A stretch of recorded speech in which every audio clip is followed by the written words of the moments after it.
Especially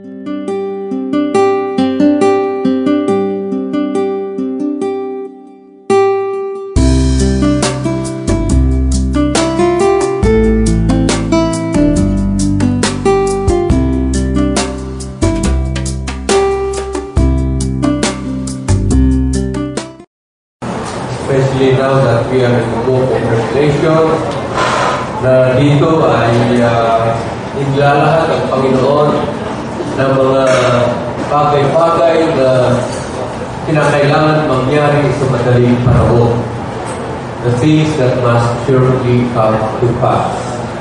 At ang intention dito ng Panginoon ay para hindi lang to gain knowledge, but rather more to be prepared unto the second coming of our Lord Jesus Christ.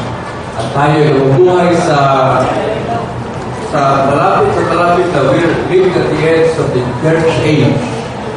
Tayo nabubuhay sa kaduluduluhan ng kapanahonan ng iglesia ng bagong tipan. At nangangahulugan na itong buong sanlibutan na ito ay malapit na pumasok sa tinatawag na kabigatian, tribulation, no? Na doon ay bubuhos ng Panginoon ang kanyang kahatulan sa mga tao, mga bansa, at sa sanlibutan na ito na rebelde sa Panginoon. So we'll continue with our study. Pinaspasan na natin matapos yung mga introductory materials. So I'd like now to go to the outline of the whole book. No? The book of Revelation outline. So, yung mga sa introduction na ating kinuha doon ay kaya nagkakaroon ng iba't ibang mga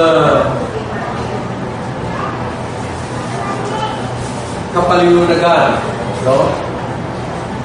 Yung laman ng banal na kasulatan, not only of the book of Revelation, but even the whole book of the Bible, is because there is a tendency of many of the interpreters of the Bible to interpret it allegorically sa pamamagitan ng pagbibigay kahulugan ng mga salita, mga kataga sa banal na kasulatan rather than remaining in the literal interpretation of the Bible.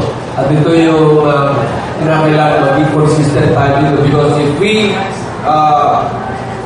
spiritualize, if we allegorize the verses, then anyone can come up with his own interpretation. No? Halimbawa, sabihin natin na yung 1,000 taon na paghahari ng Panginoon, the millennial kingdom as described in the Bible, sabihin natin na, wala yung millennial kingdom na yan ay paghahari ng Panginoon sa puso ng mga tao.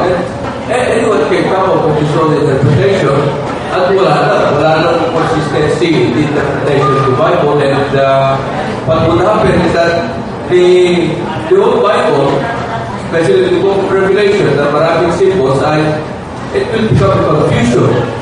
So, rather than an uncovering, the title na ng aklat ay Apocalypse, no? Or the Revelation. Because the Revelation, ang mangyayari, magiging ito ay mga apokripa.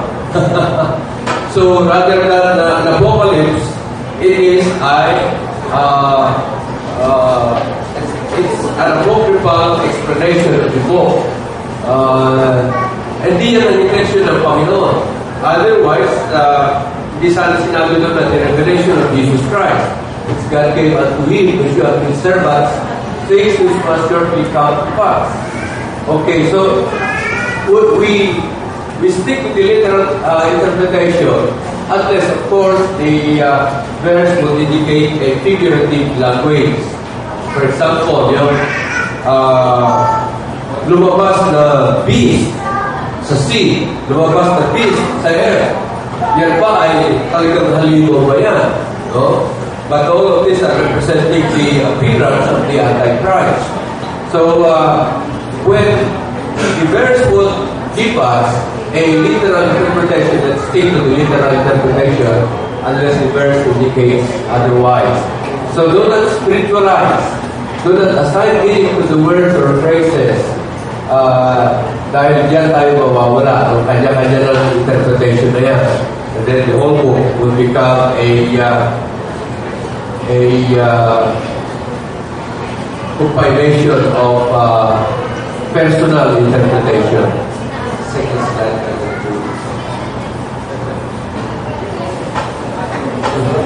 If we were to look at the book of Revelation and try to come up with a sequential chronology, yung pagkakahanay ng mga pangyayari ayon sa pagkakasalaysay sa banal na sa aklat ng kapahayagan, it would more or less look like this, no? Chapters 1 to 3, that would more or less encompass the age of the church. Yung kapanahonan ng ating kinalalagyan. Do you still remember the 7 ages of man here and there? No? The pagkatapos ng Church of the Age, once the Church Age would come the millennial kingdom age. No? So, nandun tayo sa ika-anim na kapanahonan at yan ang kapanahonan ng Iglesia. And the duration, we don't know. Dahil hindi natin alam kung kailan darating ang Panginoon, kung kailan matapos yung pagpasok ng mga hentil sa Iglesia so that the fullness of the Gentiles is coming. Romans 11:25. So wouldn't know. Dahil wala namang nakakaalam ng pagparito ng Panginoon. Again, I would like to caution some of you na wala yung previous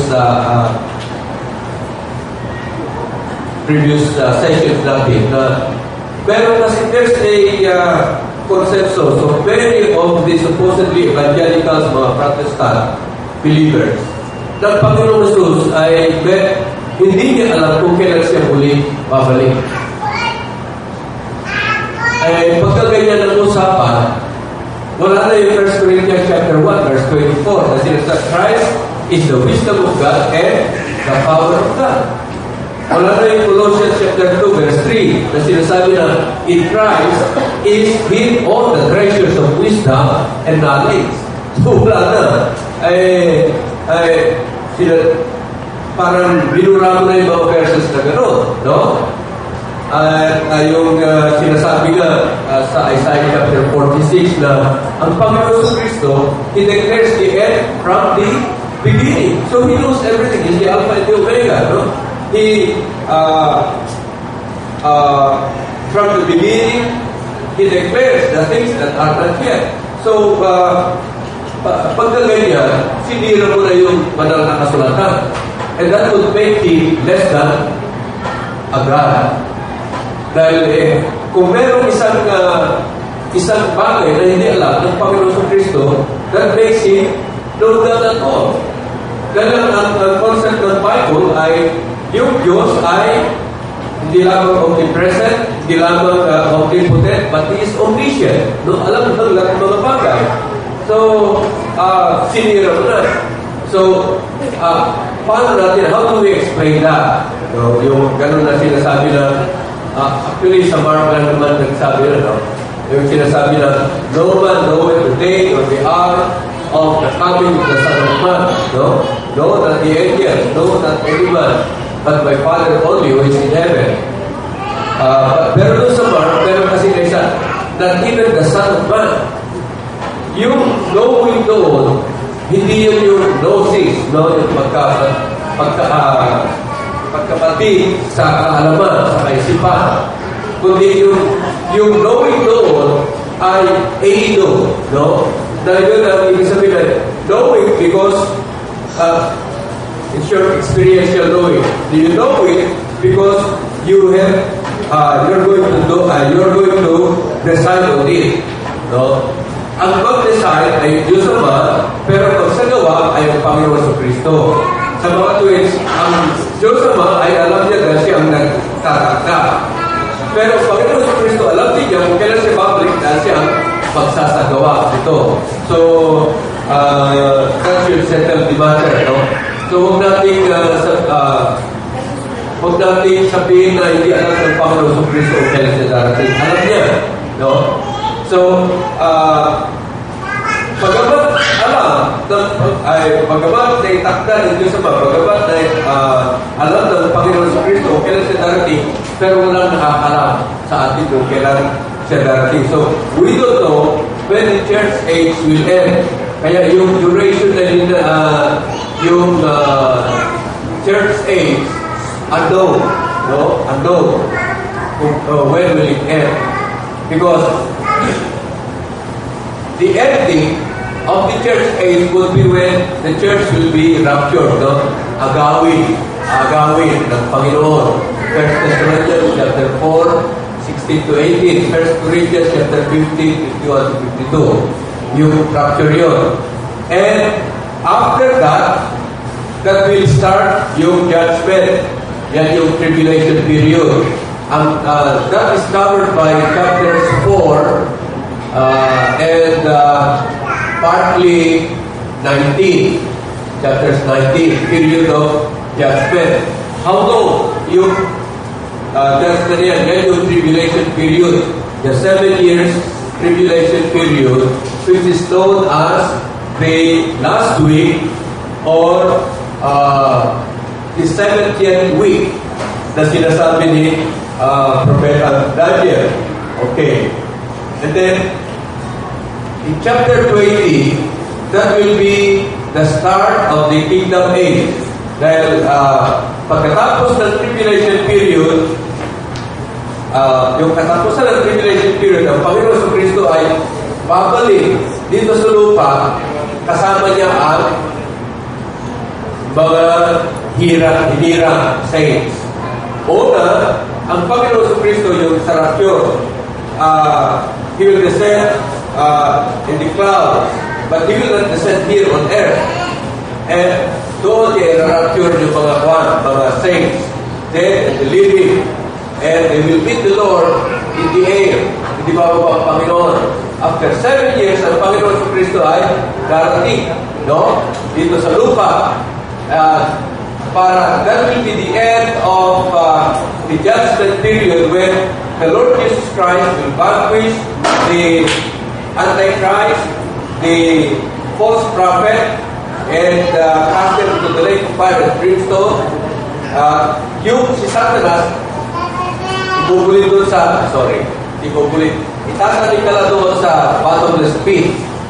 Dahil wala na si Satanas mga pataya, the Lord Jesus Christ will reign for 1,000 years. This is called the golden age, no? Because there will be peace, there will be progress, no? Dahil wala na si Satanas na makapagdaya. So, that will be for a period of 1,000 years. Pagkatapos, at the end of the kingdom age, si Satanas pakakawalaan, si Satanas dagayahan na naman yung lahat mga badaya niya. In other words, maski ang mga tao ay na-experience nila yung blessed age, peaceful age, no? Progressive age under the kingship of the Lord Jesus Christ.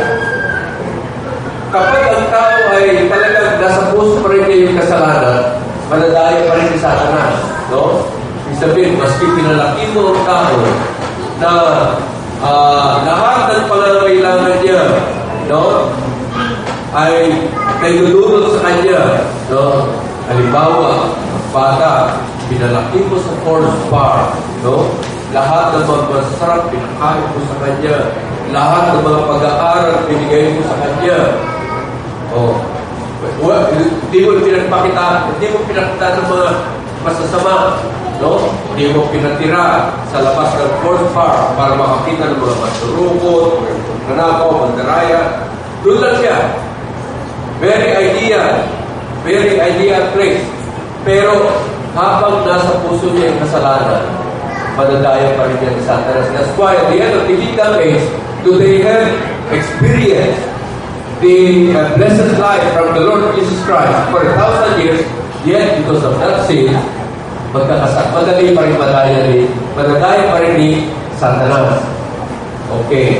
So, yun ang pakaingatan natin. No? So sometimes, may mga times na, hindi na ako mahulog sa tukso. Hindi na ako magkakasala.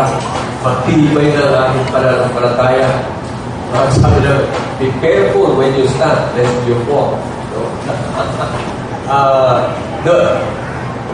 Kailan si David natukso? Kailan si David natukso? When he had his guard down. No? Pagkaakala mo, matibay ka na, hindi ka kaya mo nang labanan si Satanas, be careful.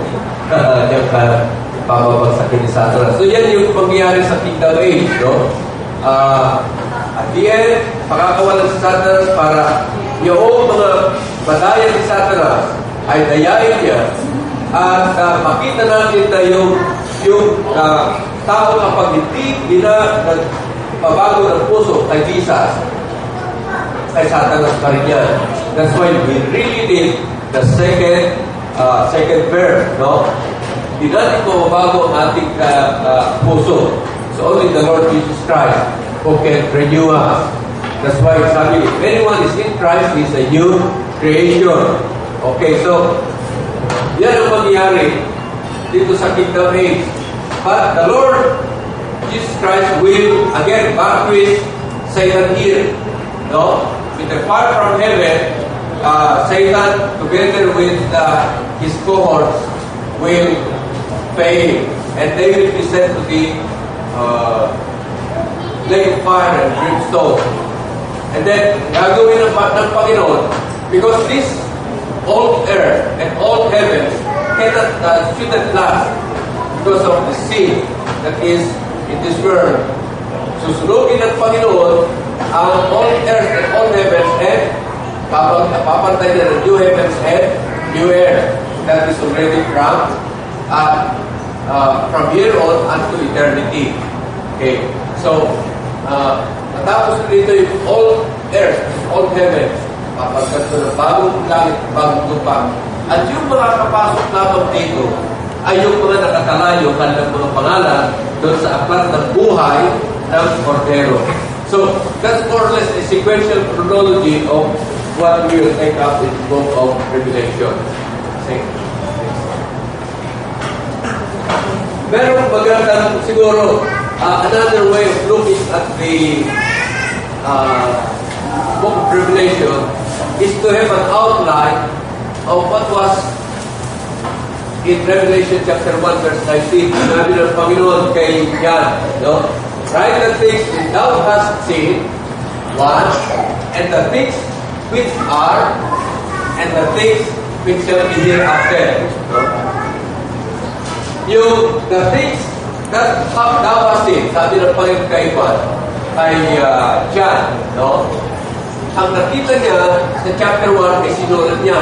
He saw the risen, glorified, and exalted Christ speaking to him. Pagdating sa chapters 2 and 3, these are the things which are, meaning these are the things present during God's day, no? And this pertains to the letters to the seven churches, chapter 2 and 3. Chapter 4 hanggang 22, ito yung the things which shall be hereafter, no? The things that must shortly come to pass. So, this is one way of looking at the book of Revelation in coming up with an outline. Next slide. Yung sinasabi na, the things that thou hast seen. Ano yung nakalagay sa chapter 1? First of all, we have the prologue, no? The revelation of Jesus Christ, which God gave unto him to show unto his servants things which must shortly come to pass. No? Lahat ng itong kapahayagan ng Panginoon ay these are intended for His servants. So unless you were spiritually born, it would be very difficult for you to understand the book of Revelation. So, dahil you need to be a servant of the Lord Jesus Christ. And for the Holy Spirit to be able to communicate with you, there's the 1 Corinthians chapter 2, because the things that are of God are understood by God, and the things that are of men are understood by men. So, these are the things of God which need to be understood by men, and the Holy Spirit can impart this to you. So you need to be a servant of the Lord Jesus Christ. You need to be a believer. You need to be a Christian. Merong promise dito na bigay ng Panginoon sa mga magbabasa nito, sa mga makikinig ng salita nito, at mga magsasagawa ng mga nakasulat doon. No? Blessed is he that readeth, and they that hear the words of this prophecy, and keep those things which are written therein, who has washed us with his own blood, Psalm 1, verse 3, 5, and 6, no? And hath made us king and priest unto God his Father. Inyong pansinin na tayo ginawa ng Panginoon na mga hari at mga saserdote. Mga hari at mga saserdote. Sa mga tuwid, walang Queen of Heaven. Walang Queen of Heaven. Kaya kung may tinuturin nila si Mary ay Queen of Heaven, walang ganun. Walang mababasa na ganun sa Bible. Meron ka mababasa. By the way, meron ka mababasa ng Queen of Heaven. If my memory serves me right, doon sa Jeremiah chapter 7. Chapter 7. Yeah? Sabi ng Panginoon, yung mga ama ay nag-iipon ng firewood. Yung mga ina nagbabasa ng para gawing cake. Para iluto nila ito para ipag-ihatog doon sa reyna ng langit. Sabi ng Panginoon kay Jeremiah, huwag mo silang ipanalangin, hindi kita papakita. So, mali yung mga tinuturo na merong Queen of Heaven. No? Galing ang Panginoon dyan. So, He has made us kings and priests unto God and His Father. Sa langit, we shall be as angels. Diba sabi ng Panginoon when He was asked by the Sadducees, because the Sadducees do not believe in life after here. So, karoon na, meron isang lalaki na kapag-asawa sa babae ito, namatay, napalo. So, yung isang kapatid niya, kailangan tatayo niya yung pamilya ng kanyang kapatid, pinakasalan siya, nag-asawa sila, no? Namatay ulit yung lalaki, no? Yung sumunod na kapatid ng lalaki, pinakasalan naman, namatay na ulit yung lalaki. Kaya, mag-ingat sa mga madaling papalo. Yung 7 ulit namatay ang mga lalaki. Ang tanong ngayon ng mga Sadducees, pagdating sa langit, dahil hindi sila naniniwala na pagdating sa kabilang buhay, kanino masama yan? Yan. Bunga naman. No? Kung talagang may buhay naman, 7 asawa niya. Yan ang yan ang mga patibong nila sa Panginoon. Yan ang bitag nila sa Panginoon. Sabi ng Panginoon, di nyo ba alam, pagdating sa langit, kayo magiging parang anghel. Ibig sabihin, we don't need to reproduce anymore. So, pero Panginoon, tayo kings and priests. So, merong identification sa atin na tayo kings and priests doon sa kanyang kaharian. Okay, pangatlo, ang si John saw the vision of the Almighty Lord Jesus Christ.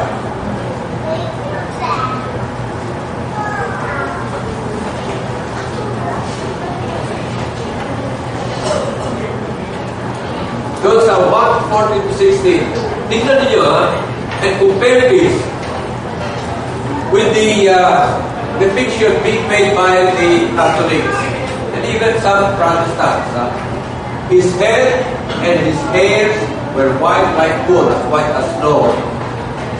Mga itong description nito, you can find in Daniel chapter 7, verse 9, Daniel chapter 10, verse 6, Ezekiel 43, verse 2. In other words, these can be all referred to the Old Testament.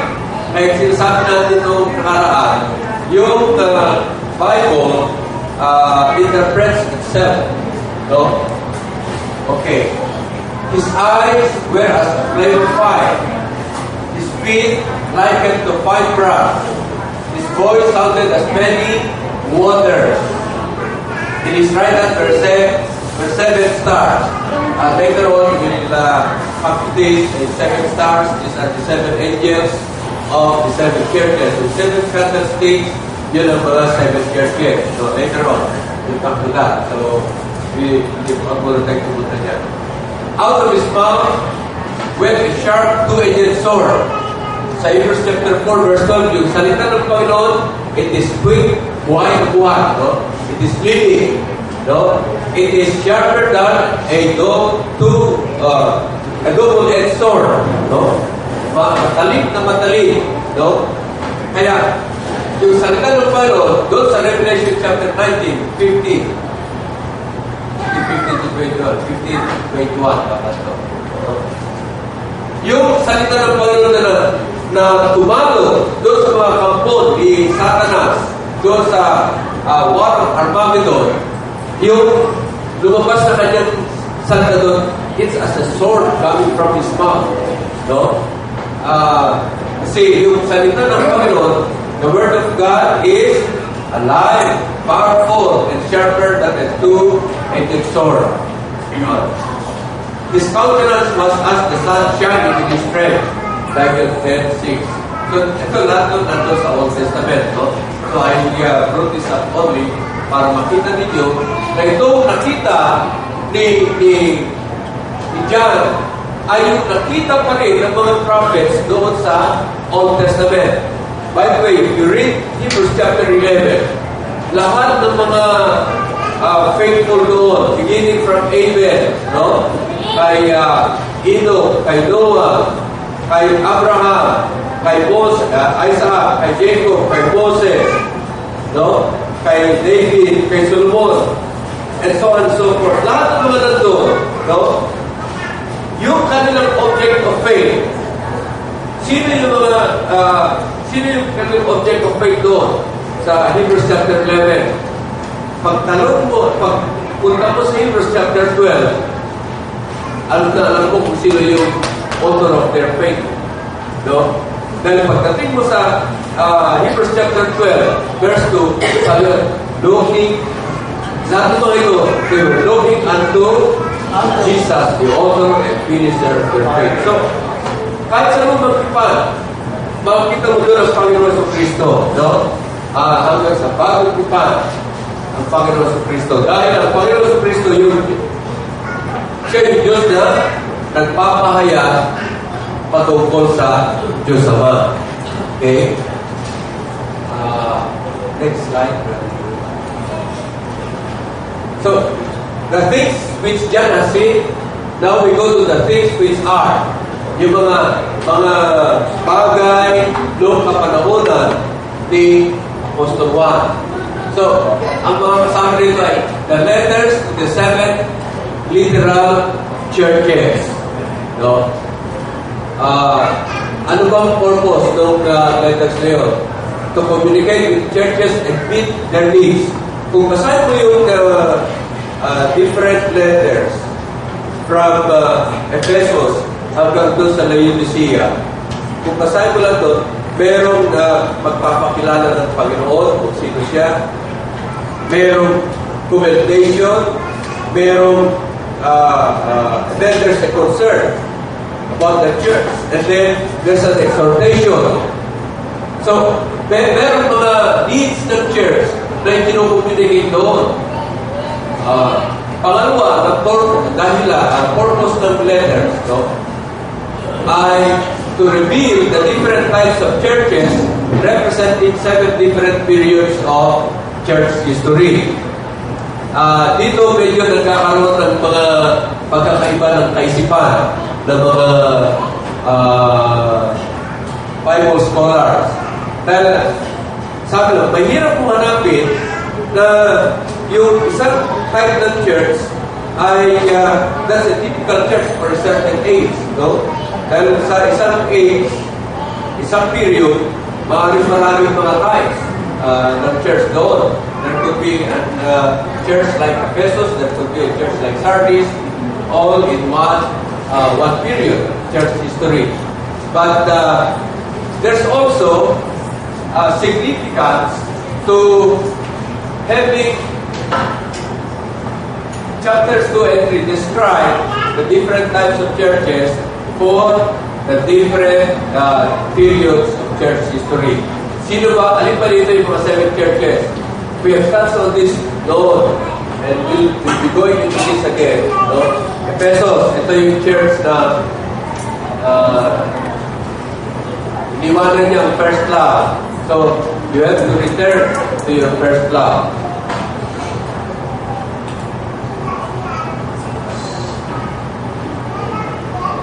If there's a moment in your life that you love the Lord Jesus Christ less than you love Him at first, you're backslidden. Diba? Dapat lalo tayong lumalan ko sa ating pag-ibig sa Panginoon. Pero kung ikaw ipabagsak mo pabagsak, you are a backslidden church. So ito yung sinasabi, bumalik ka sa yung first love. Smyrna, suffering. Ito naman, magandang dating dito dahil because even though they were suffering persecution, yet they remained faithful to the Lord. Pergamos, this needed to repent. Thyatira had a false prophetess. Sardis had fallen asleep. Marami mga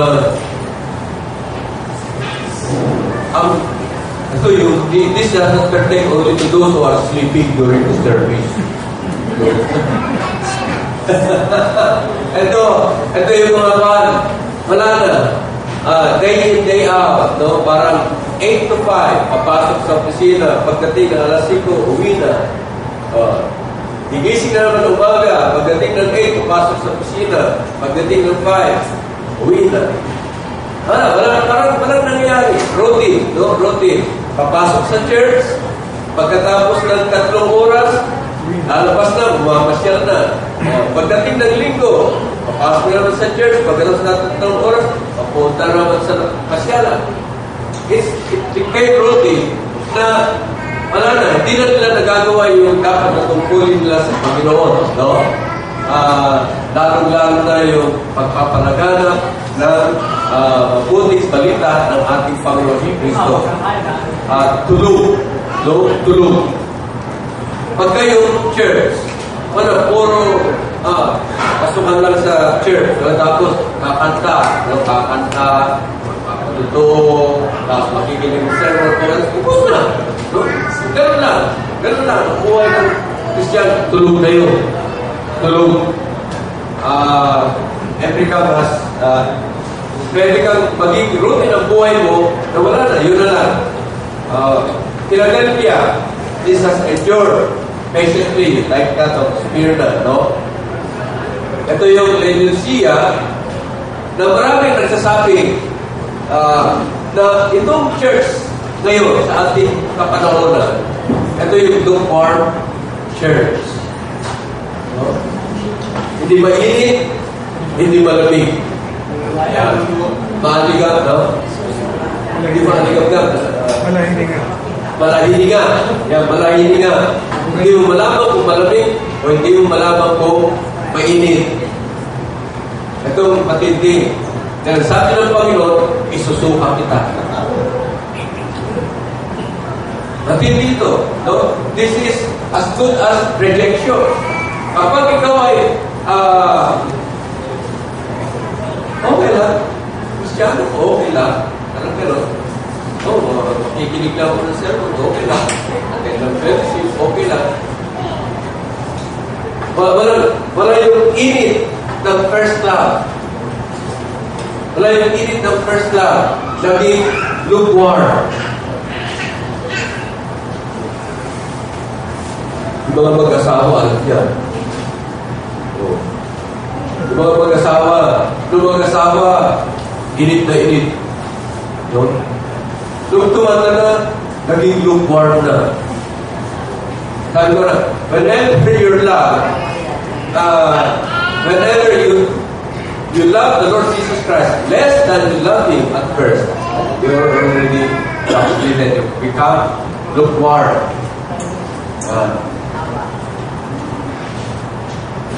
Ilan kaya sa mga lalaki ngayon ang lukewarm sa kanilang asawa ng babae?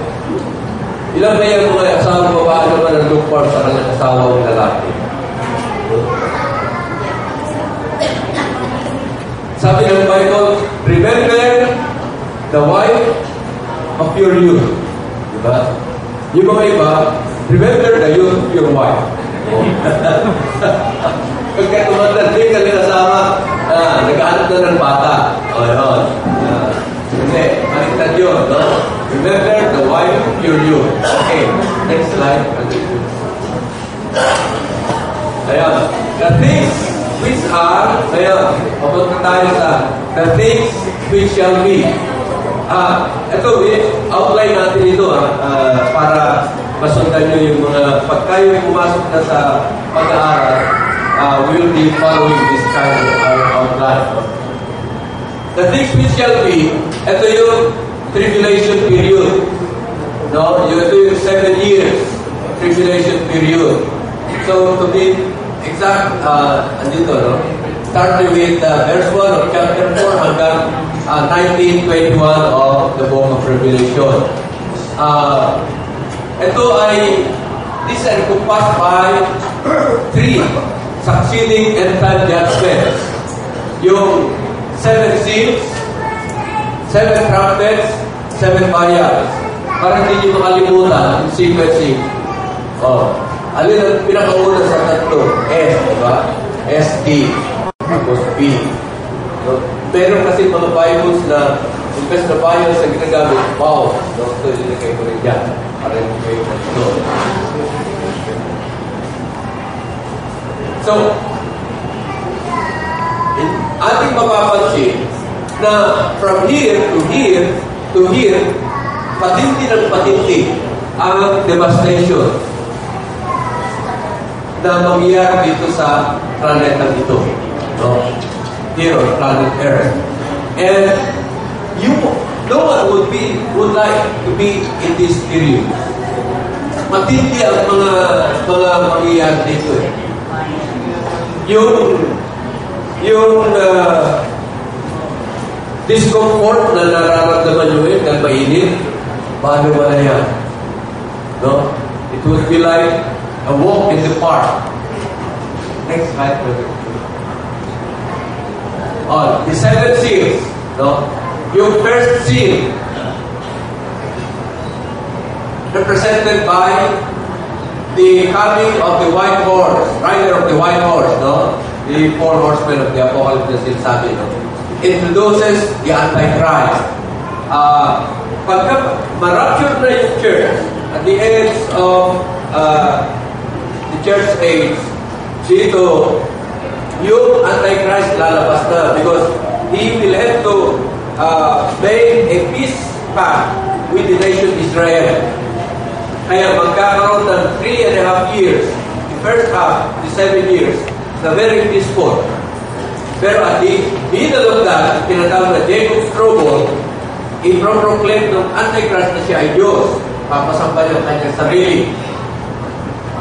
Okay, the second scene, then yung red horse. There will be a great warfare. Black horse, lalabas. Ito yung famine. A pale horse. Ang lalabas dito ay plague, famine. Mas matinding famine sa warfare. So patindi ng patindi pagdating dito sa fourth scene. No? Yan yung mga verses. Fifth scene tells of those martyrs for their faith in Christ during the end times. Kung ikaw ay ayaw sumampalataya ngayon at nakapasok ka doon sa tribulation period, you will be martyred for your faith. Kaya nga, ang mga, kung isang malaking question kung ngayon madali maging alagad ng Panginoon, pagdating sa kahirapan ng panahon, ikaw kaya ay madaling maging alagad ng Panginoon. Kasi dito, hindi ka mabubuhay dito unless you receive the mark of the beast. In other words, dito napakadaling maging Christian. Dito napakahirap maging Christian because it's life or death. So, ang mga tao kung hindi sila talagang believe kay Jesus, they'd rather receive the mark of the beast than being martyred for their faith.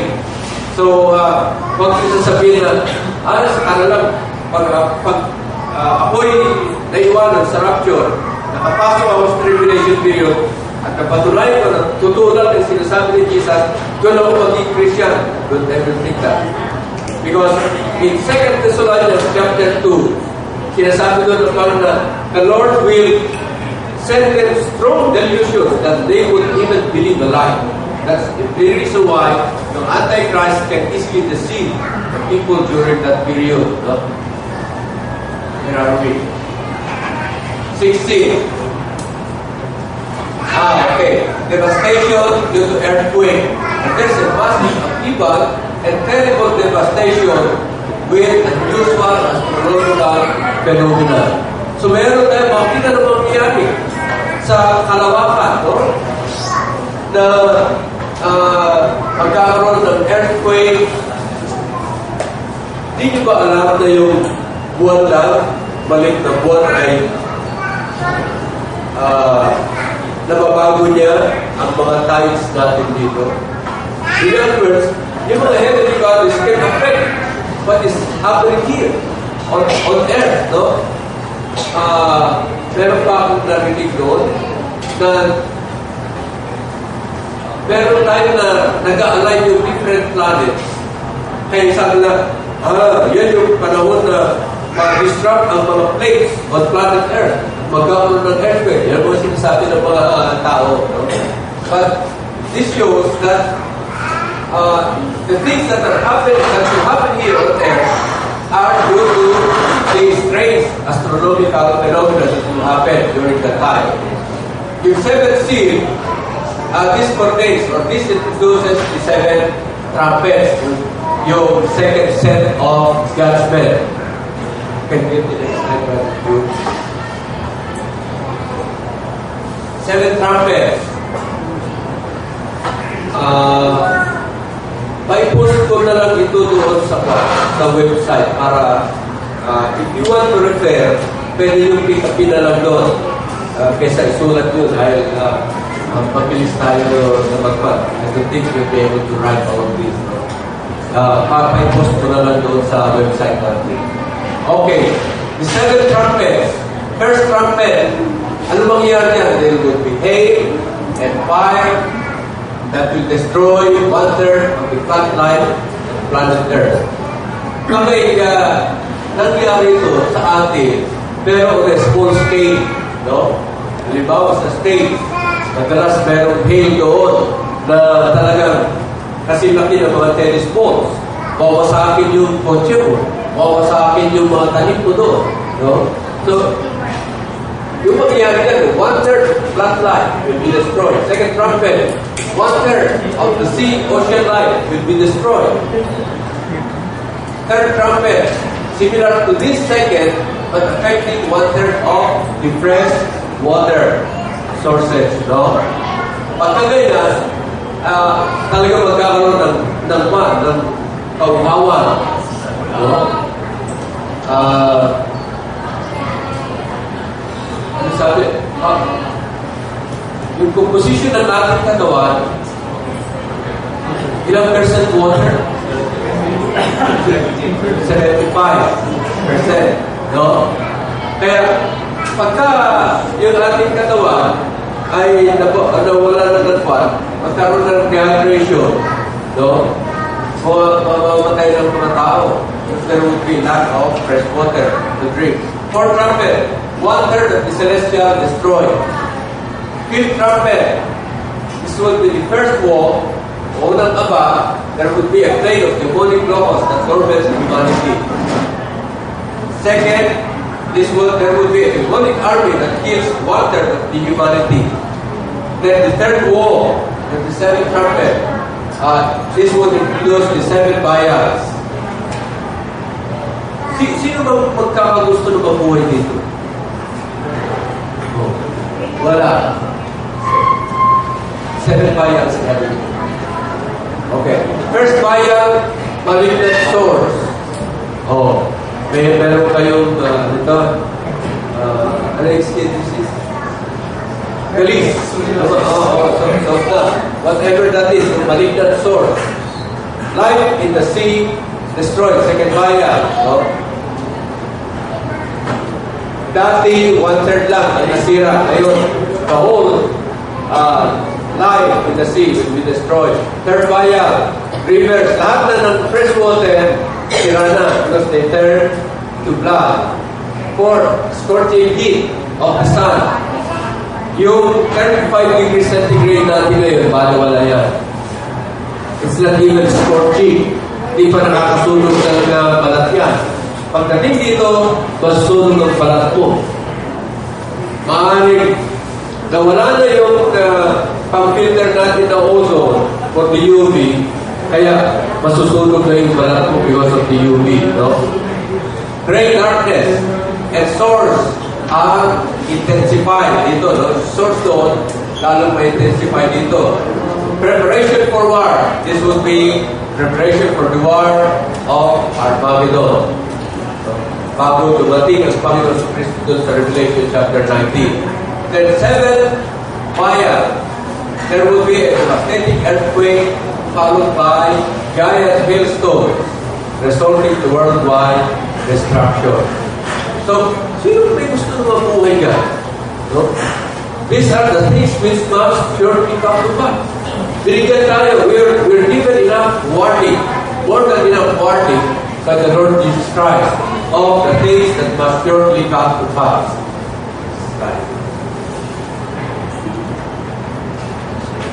So, pagdating sa chapter 19, ito yung pagdating ng ating Panginoon sa Kristo. No? That would be where every eye will see the coming of our Lord Jesus Christ to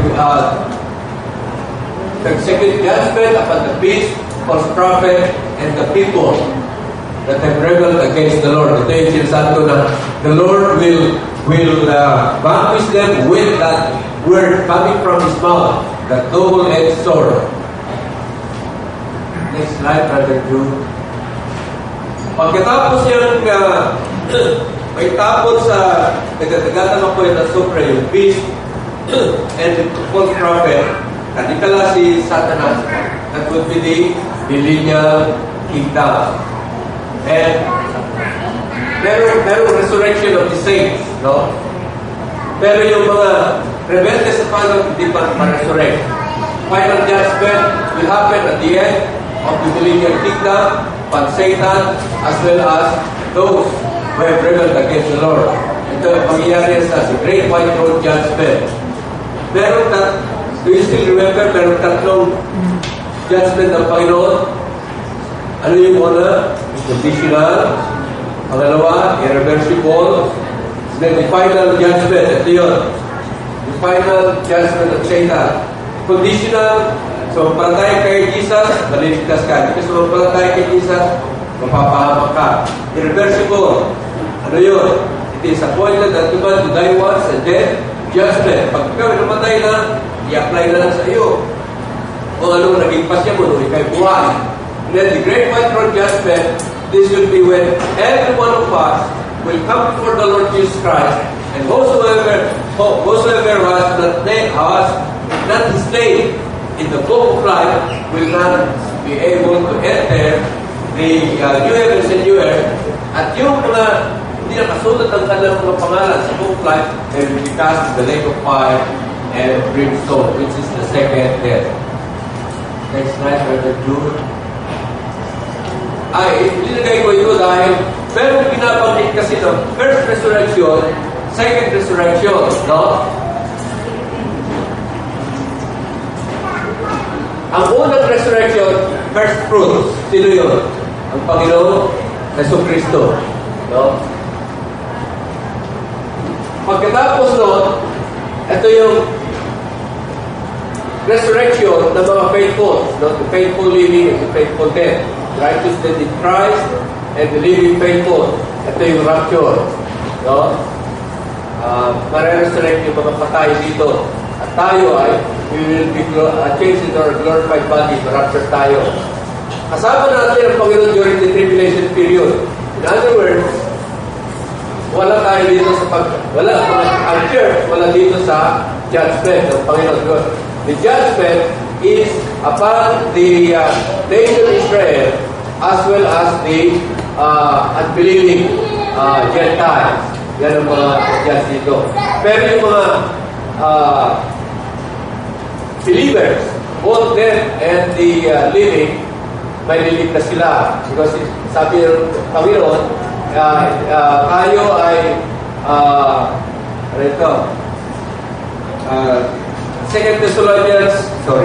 First Thessalonians chapter 5, verse 9. Ano yung sinasabi doon? For we have attained salvation through Christ Jesus. No? We shall be saved from the damnation here. Okay, basa, I did quote 2 Thessalonians chapter 5, verse 9, pero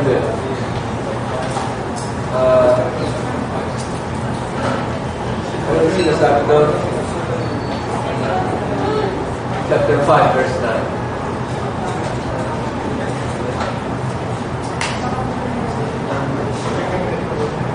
Sorry. First Thessalonians. Sorry. First Thessalonians 5:9. For God did not appoint us to wrath, but to obtain salvation through our Lord Jesus. Yeah, okay. Sorry, brother, dyan pala. Hindi tayo itinakda na tumanas ng sumpa, wrath. But we have obtained salvation through our Lord Jesus Christ. Kaya tayo ay narito kasama ng Panginoon. But when the Lord Jesus Christ comes back, Revelation chapter 19, we will come with Him. No? Dito, the Lord Jesus Christ came for His church. Here, the Lord Jesus Christ is coming with His church. Dahil yung mga saints they will rule with the Lord Jesus Christ during the millennial kingdom. Ito, yung panahon na ito. No? Ngayon, merong mga saints na nabuhay noong panahon ng tribulation period. Ito yung sinasabi na tribulation saints doon sa Revelation chapter 20 verse 4. And I saw the souls of those who had been beheaded for the witness of Jesus and for the word of God, and who had not worshipped the beast, nor his image, nor had received his mark on their foreheads, nor in their hands. And they lived and reigned with Christ for 1,000 years. So, kasama natin, amen? Amen. Kasama natin na maghahati dito yung mga says dito sa tribulation period, no? We will reign with the Lord Jesus Christ for 1,000 years. Kasi meron mga papasok dito na yung mga galing dito. Ito yung mga those with physical body. Pero tayo will be having our glorified body. Okay. Pagdating sa Great White Throne Judgment, no? Yung mga namatay na hindi pa na pinuhay na paguli na makasalanan, bubuhayin dito. They will be resurrected. Ito yung tinatawag na the second resurrection. No? Na ito, mga nasa first resurrection, ito yung sinasabi ni Daniel na those who were made away and had everlasting life. Ito naman, those who were made away into everlasting shame, everlasting contempt. Ito yung mga yun, no? Ito yung hatulan ng Panginoon dito sa Great White Throne Judgment, para pupulit sa lake of fire and brimstone. Pagkatapos yan, itong all earth and all heavens susunugin and papalitan ng Panginoon ng new heavens and new earth. At lahat ng mga kapasok lamang dito ay those who have their names in the book of life of the Lamb. So ito yung resurrection. Pero ang Panginoon ng resurrected first fruit, but there will be a first resurrection of the faithful, makakasama na yung tribulation saint, but there will be a second resurrection of the dead who will then be judged. Ito yung mga wicked dead who will then be judged and then thrown into the lake of fire and brimstone. So, saan kayo dyan? Where do you belong? Pag tayo ay narito, nararapture tayo ng Panginoon dito. No? Sana walang mapunta rito. Sino man sa atin. No? Siguro, dalangin lang siguro, napakasaya yung pastor na lahat ng kanyang tinuturuan ay walang mapunta rito. No? Lahat nandito. Malaking kagalakan yun sa sinulong pastor.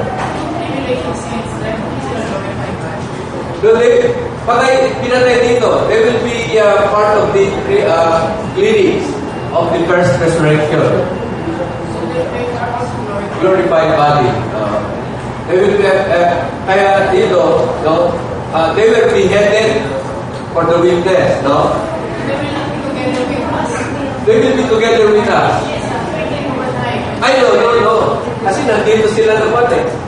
Dito sila tumuloy eh. During this, meron doon sa Revelation chapter 7, for example, noong kinamit ng Panginoon yung 144,000, the priest of gospel. Yes. Isa ito, saka ito, the gleanings of the tribulation saints. They will be also with glorified body and sabi nga, they will be reigning with Christ for 1,000 years. Okay. Any more question? I'm going to ask. Hindi mo kami ang puno, meron pa yung puno na ano, bunga siya ng every month ng bunga na padaling mo dalhin. So may sakit pa. Yung sa Revelation chapter 22, meron pa rin yung tree of life. Meron pa rin tree of life. Because not all of those with physical bodies here will be judged as will go with Satan, no? To fight the battle of Gog and Magog. Ibig sabihin, meron makakapasok dito na that's the reason why there's a need for the healing. The leaves of the tree of life, no? Merong healing. Okay. Yan ang gamit ng tree of life doon sa Revelation chapter 22 na yung kanyang mga dahon, yan, for the healing of nations. Okay? Don't worry, we'll have this all in the website. Bishop Mario, nasa 1,000 years, no? Those with glorified body will reign with right? Yes, yes. How about those ordinary bodies? Ordinary, yung makakapasok dito, no? Yun yung pamamahalaan na kasama ng Panginoon. Bali, ordinary bodies. Yes, yes, ordinary bodies. Ah, Hindi glorified bodies. Ang mga glorified bodies lang yung mga na-rapture dito, saka yung na-resurrect dito. Kaya kung ganon, they must not get sick. Well, kasi dito, si Satanas nakatalikala. Di ba? So, yung gawain ng Satanas, manira, umatay, to steal, kill, and destroy, wala. Kaya nakatalikala si Satanas dito eh. So, kaya napakaganda ang buhay dito eh. Walang sakit. Oo, wala. Tapos wala na yung patayan, wala na. And even the carnivorous beast will no longer be carnivorous because they'll become herbivorous. Ganun. Kaya napakaganda rito. Pero kahit mang ganun, marami pa rin matadaya sa Satanas because of sin in their heart. Okay. If you have any question, punta kayo sa website. Tanong nyo next session. Last slide siguro yung susunod dito. Yeah, okay. Yung epilogue. The new heavens and new earth, New Jerusalem. Gagawin ng Panginoon. Revelation 21. So, Daniel chapter 12 verse 4. Sabi ni Daniel, sabi ng Panginoon kay Daniel, shut up the word, seal the book. Pero pagdating sa Revelation, seal not the sayings of the prophecy of this book, for the time is at hand. Kinakailangan noong una, parang I was hesitant at first to discuss yung book of Revelation. Pero when I read this, sabi naman, seal na, no? The time is at hand. Seal not the sayings of the prophecy, because the time is at hand. I think it's duty bound on me to teach this, because the time is at hand. Ayaw ng Panginoon, sino man ang mapahama, gusto ng Panginoon tayo, lahat may ligtas, na makita natin dito yung katapatan ng ating Panginoon sa Kristo, that even prior to the end times, He is giving us warnings. The book of Revelation is, maintindihan natin yan, no? Did not give it to us as a mystery. Kaya lang, the book of Revelation says what it means, and it means what it says. Pagka dapat ikaw ay may ulit sa taga-tagalan ng kwento, so friend, walang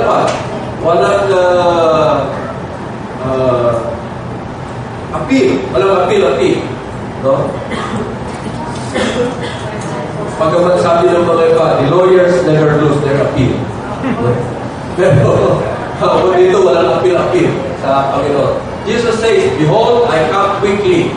Blessed are they that do His commandments, that they may have right to the tree of life, and may enter in through the gates into the city. For without are dogs, and sorcerers, and whoremongers, and murderers, and idolaters, and whosoever loveth and maketh a lie. Alam niyo, ito yung siguro yung pinakadelikado. Because it's mahirap mag-alonya, mahirap magnakaw, mahirap pumatay. Pinakamadali, magsulungan. Di ba? Pinakamadali. Pero, yan. Diyan sa labas yan. So, let's be careful with our words. Okay? Lahat ng may pangangailangan sa Panginoon sa kasagutan. Okay. Let's bow down our heads and pray. Aming Panginoon Jesus, maraming pong salamat na Ikaw ay patuloy na nagpapahayag sa amin ng iyong katotohanan, Panginoon. Maraming pong salamat, Panginoon, na hindi mo kami iniwanan sa kadiliman at mabuhay sa haka-haka, kundi binigyan mo kami, Panginoon, ng liwanag. Ikaw po ang ating liwanag. You are the light of the world. And whosoever follows you shall not walk in darkness, but shall walk in the light of life. Kaya nga, Panginoon, nais natin na ikaw po ang masunod namin. Ikaw po, Panginoon, ang magbigay ng pagpumatnubay sa amin, sumabay kay Panginoon, hindi lamang sa mga ginagawa namin, hindi lamang sa aming mga sinasabi, kundi ang aming mga iniisip. Saliksinin mo po ang aming puso, saliksinin mo po ang aming kaisipan, tignan mo po, Panginoon, kung ano po ang mga naroon. Linisin mo po kami ng iyong banal na dugo, patawarin mo po kami sa lahat ng aming mga kasalanan upang may handa mo kami, Panginoon, sa pagpasok sa iyong area. Kaya Lord, sa gabi ito, habang kami, Panginoon, ay nagtatapat sa iyo, na sumusunod sa iyo, ikaw po, Panginoon, ang tumugon din sa aming mga pangangailangan. Alam namin, Panginoon, na sa pagdating namin sa iyong kalwalhatian, doon, Panginoon, ay natustusan na lahat ng aming mga pangangailangan sapagkat ikaw po, Panginoon, ang aming Panginoong Diyos. At habang narito kami naman sa loob ng Panginoon, let us have that foretaste of your divine presence, Panginoon. At kami po, Panginoon, ay makapagkamasa ng iyong pangako na ikaw ay naparito upang kami magkaroon ng buhay at ng kasagaran ito. At ang iyong kasagaran, Panginoon, ay hindi lamang mga material, mga bagay, hindi lamang mga pinansyal, mga bagay, kundi higit pa, Panginoon, mga spiritual na mga bagay na aming natatamo sa aming patuloy na pag-aaral ng iyong salita. Kaya, Panginoon, magpalain mo po ang iyong salita na aming natunghayan ngayon, na tumimo sa aming puso, sa aming kaisipan, at ito ay masabuhay namin ng buong katotohanan upang sa gayon, Panginoon, sa iyong muling pagbabalik, nasabi mo sa marinig namin mula sa iyong matabis na labi, Panginoon. Well done, my good and faithful servant. All this we pray in Jesus' name. Amen. Lord, bless you.